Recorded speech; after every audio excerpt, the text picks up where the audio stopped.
Right breaking news చూస్తూ ఉన్నాము. జగిత్యాల జిల్లా కోరుట్ల మండలానికి చెందిన 20 ఏళ్ల వైష్ణవి మార్చ్ 16వ తేదీన అత్యంత దారుణంగా హత్యకు గురి కాబడింది. మరి ఆ భర్త హరిబాబే ఆమెని హత్య చేశాడు అని చెప్పేసి ప్రస్తుతానికి అతను అదుపులోకి తీసుకున్నారు. ఆయన జైల్లో రిమాండ్ లో ఉన్నారు. ప్రస్తుతం అబ్బాయి జగిత్యాల సబ్ జైల్లో రిమాండ్ ఖైదీగా ఉన్నాడు. మరి అతను హరిబాబు పరిస్థితి అత్యంత దారుణంగా ఉంది, విషమంగా ఉంది పరిస్థితి. రేపో మాపో లేదా ఇంకొక గంటో అన్నట్టుగా ఉంది అని చెప్పేసి వార్తలు అయితే వినిపిస్తూ ఉన్నాయి. సో ఇది ఎంతవరకు వాస్తవము, ఏంటి, అసలు ఏం జరిగింది? హరిబాబుని వైష్ణవి చనిపోయిన తర్వాత తల్లిదండ్రులు కానీ, ఆమె కుటుంబ సభ్యులు కానీ, అలాగే అన్నదమ్ములు ప్రతి ఒక్కరు కూడా అమ్మాయి సమాధి దగ్గర ఉండి వాళ్ళు ఏడుస్తున్నట్టు మనం చూసాము. అనేక రకాల వీడియోస్ వైరల్ అవుతూనే ఉన్నాయి. ప్రతి రాత్రి పగలు కూడా వాళ్ళు అక్కడే చనిపోయిన వైష్ణవి సమాధి దగ్గర కాపు కాస్తూ ఉన్నారు, శపథాలు చేస్తూ ఉన్నారు. వాడిని విడిచిపెట్టేది లేదు హరిబాబుని. ఎట్టి పరిస్థితుల్లోనే అతడు మేము కళ్ళ చూస్తాము అని చెప్పేసి అయితే మాత్రము పూర్తిగా వాళ్ళు దీన్ని చాలా సీరియస్ గా తీసుకుని చాలా గొడవలు కూడా జరిగినాయి. అక్కడున్న ఊరందరూ కూడా ఏకమవడం జరిగింది. అలాగే హరిబాబు మీద పూర్తిగా కక్షనైతే పెంచుకున్నారు. చిన్న అమ్మాయి, 20 ఏళ్ల అమ్మాయి, దట్టు గర్భంతో ఉంది అమ్మాయి అనే వార్త కూడా మనకి వెలుగులోకి వచ్చింది. మరి దీనికి సంబంధించి అందరూ కూడా ఆగ్రహంతో ఉన్న పరిస్థితిని చూసాం. అలాగే తల్లి, ఆమె అసలు కదిలిస్తే చాలు ఆవిడ కళ్ళల్లో నీరు సముద్రంలో పొంగుకొస్తూనే ఉంది. అసలు అంటే అది మనం వర్ణనాతీతం, దాన్ని మనం వర్ణించలేని పరిస్థితి అయితే అక్కడ ఉంది. సో అట్లాంటి తల్లిదండ్రులు కూడా ఇదే మాట్లాడుతూ ఉన్నారు. అసలు విడిచిపెట్టేది లేదు, బంగారు తల్లిలా పెంచుకున్నాం మేము, వద్దు వద్దు అని అంటే పెళ్లి చేసాం మేము, ఇష్టపడ్డారు అని అనుకున్నప్పటికీ కొద్ది రోజులు ఆగి పెళ్లి చేసుకుంటాము అని అన్నప్పటికీ కూడా ఆ పెళ్లి అనేది ఆడపిల్ల జీవితంలో చాలా ముఖ్యమైన ఘట్టం కాబట్టి పెళ్లి చేసుకుంటామని అనగానే ఒప్పుకొని పెళ్లి చేయడం జరిగింది. మరి పెళ్లి చేసిన తర్వాత వీళ్ళిద్దరు కొద్ది రోజులు మాత్రమే సవ్యంగా ఉన్నారు. మనం రీల్స్ లో కూడా చూస్తూ ఉన్నాము. వైష్ణవి తల్లి కూడా చాలా రీల్స్ లో ఉన్నారు. లేటెస్ట్ గా ఏదో ఫెస్టివల్ కి సంబంధించిన, సంక్రాంతి ఫెస్టివల్ కి సంబంధించిన రీల్ కూడా చాలా ఫన్ గా రీల్స్ చేశారు.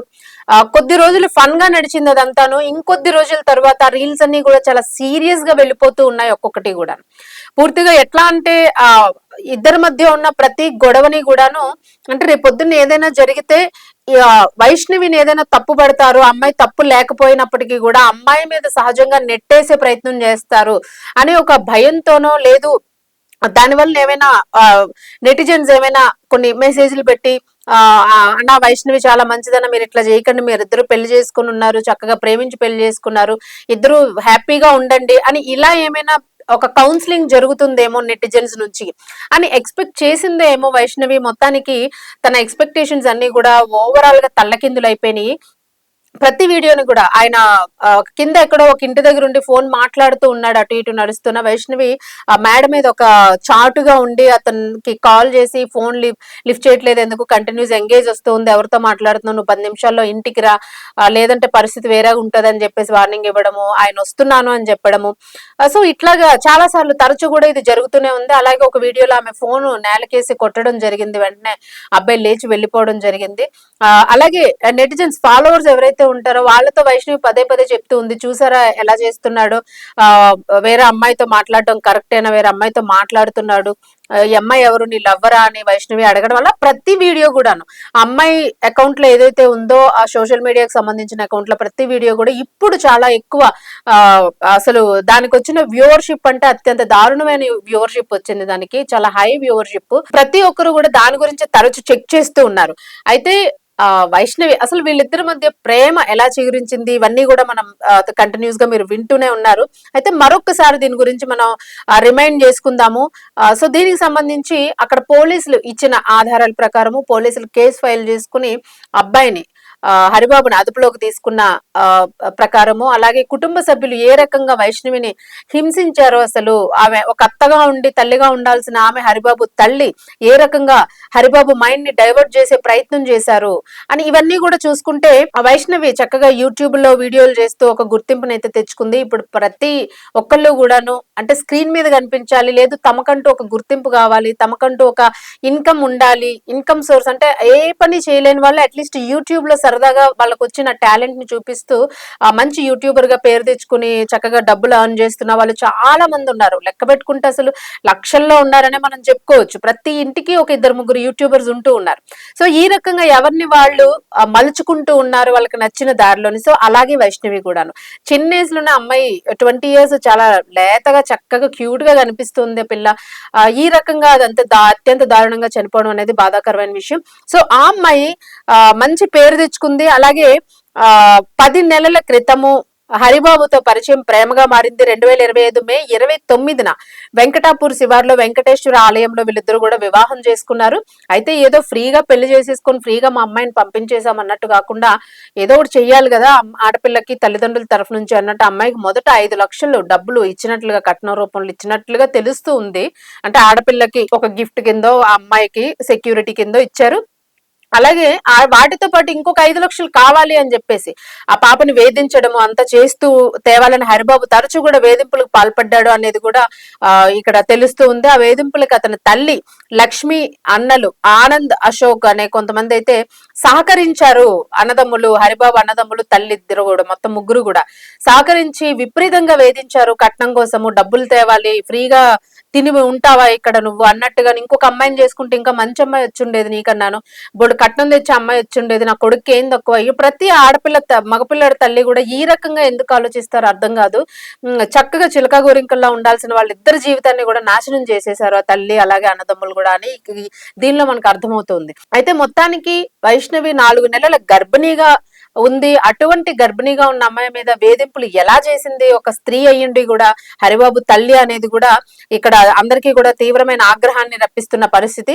అలాగే మార్చి 16న సోమవారము అర్ధరాత్రి సమయంలో గదిలో పూర్తిగా గొడవ జరిగినట్లుగా కూడా హరిబాబు కత్తితో దాడి చేశాడు. ఇంచుమించుగా గొంతు వరకు కూడా కత్తితో దాడి చేయడం జరిగింది. తీవ్ర రక్తస్రావంలో వైష్ణవి అయితే మృతి చెందడం జరిగింది. ఉదయం ఆమె నైట్ చనిపోవడము, వెంటనే హరిబాబు అక్కడి నుంచి పరారైపోవడం జరిగింది. అలాగే గదిలో పూర్తిగా రక్తపు మడుగులో ఉన్న వైష్ణవిని చూసి కుటుంబ సభ్యులు వెంటనే ఆమెను హాస్పిటల్ కి తరలించే ప్రయత్నం చేశారు. అప్పటికే వైష్ణవి మృతి చెందినట్లుగా డాక్టర్లు అయితే నిర్ధారించారు.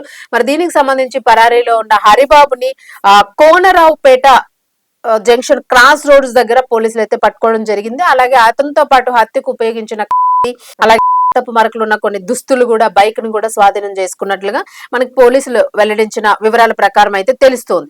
అయితే ప్రస్తుతము మరి హరిబాబు పరిస్థితి ఏంటి? అందరూ అంటున్నది ఏంటంటే చేసిన పాపం విడిచిపెట్టదు, వెంటనే ఏదో కలియుగం కదా వచ్చే జన్మకు చూసుకుందాము, ఇప్పుడు చేసేస్తే మనకు నచ్చినట్టు మనం ఎవరినైనా ఏదైనా చేయొచ్చు, ఏ పాపమైనా చేయొచ్చు అనుకునే వారికి అది చుట్టూ వెంటనే తిరిగి మళ్ళీ మన దగ్గరికే వస్తుంది అనే దానికి ఇది నిదర్శనం అని చెప్పుకోవచ్చు. ఇప్పుడు చూస్తే మాత్రము భర్త హరిబాబు ప్రస్తుతం సీరియస్ గా ఉన్న పరిస్థితి కనిపిస్తుంది. మరి ఆయన రిమైండ్ లో ఉన్న ఖైదీ ఎందుకు ఆ పరిస్థితుల్లో ఉన్నాడు, ఏం జరిగింది అసలు, అంటే ఎవరైనా ఏదైనా చేశారా అని అనుకుంటే ఆయన ఏమి విఐపీ కాదు, విఐపీ ట్రీట్మెంట్ ఇవ్వడానికి లేదు, ఇంకెవరైనా జైల్లోకి వెళ్ళి అతను ఏదైనా చేయడానికి అసలు అలాంటి దాఖలాలు అక్కడ ఏమీ లేవు. అలాగే అన్నదమ్ములు ఏదైతే శపథం చేశారో వాడిని బ్రతకనివ్వమని అన్నారో వాళ్ళు ఏదైనా అటాక్ చేశారని అనుకోవడానికి హరిబాబు బయట లేడు, జైల్లో ఉన్నాడు. సో జైల్లో ఉన్న వ్యక్తి మరి ఆత్మహత్యకి ఏమైనా పాల్పడ్డా, తప్పు చేశానని ఏమైనా రియలైజ్ అయ్యాడా, లేదు ఇంకేదైనా ఇంటర్నల్ గా ఏదైనా జరిగిందా అనే విషయాలు అయితే ఇంకా ప్రస్తుతం బయటకు రాలేదు. బట్ హరిబాబు మాత్రం ప్రస్తుతం సీరియస్ కండిషన్ లో ఉన్నాడు. జగిత్యాలలో క్రిటికల్ కేర్ హాస్పిటల్ కి అయితే అతను తరలించడం జరిగింది. హరిబాబు ఐసీయూలో చికిత్స పొందుతున్నట్లయితే తెలుస్తోంది. అయితే ఇది పూర్తిగా ప్రాణాంతకంగా, అంటే ప్రాణం పోయే దశలో ఉన్నాడా, లేకపోతే ఇది కూడా ఒక రకమైన యాక్టింగ్ గా దీని నుంచి తప్పించుకోవడానికి ఇట్లా ఏమైనా ప్రయత్నం చేశాడు, అంటే నేను పశ్చాత్తాపం పడుతున్నాను, తను లేని జీవితం నాకు అవసరం లేదు అని అనుకున్నాను అని అట్లా ఏమైనా ఇస్తాడా వాంగ్మూలము. సో ఇలాంటివన్నీ కూడా ఇప్పుడు అనుమానాలు వెల్లువెత్తుతూ ఉన్నాయి. సో బట్ ఏదైనా కూడా తగిన శాస్తి జరిగింది హరిబాబుకి అని మాత్రం ప్రతి ఒక్కరు కూడా గొంతెత్తి మాట్లాడుతున్న పరిస్థితి. అలాగే నెటిజన్స్ అయితే అసలు విపరీతమైన మెసేజెస్ పెడుతూ ఉన్నారు. తగిన శాస్తి జరిగింది, కరెక్ట్ గా చేశాడు, దేవుడు ఊరికే ఎవరిని వదిలిపెట్టడు, కరెక్ట్ గా జరిగింది, ఇలాంటి వాడు ఉండకూడదు అని చెప్పేసి ప్రతి ఒక్కరు కూడా పాజిటివ్ మెసేజ్ ఎక్కడా కనిపించలేదు. మనకి పోలీసులు దీనికి సంబంధించి డీటెయిల్స్ ఇస్తేనే కానీ అసలు ఏం జరిగింది ఏంటనేది అయితే డీటెయిల్స్ పూర్తిగా ప్రస్తుతానికి మన దగ్గర ఉన్న డీటెయిల్స్ అయితే ఇవే. ఐసీయూలో చికిత్స జరుగుతుంది. సో ఇది శిక్ష తప్పించుకోవడానిక వేసిన ఎత్తుగడ, ఒక ప్రయత్నమా, ఇది ఒక నాటకమా, డ్రామానా అనేది పక్కన పెడితే మరి హరిబాబు ప్రాణాలతో బయటపడతాడా లేదో అని అనుకుంటే ఏదైనా జరుగుతుందా అనే సస్పెన్స్ అయితే ప్రతి ఒక్కరికి ఉంది.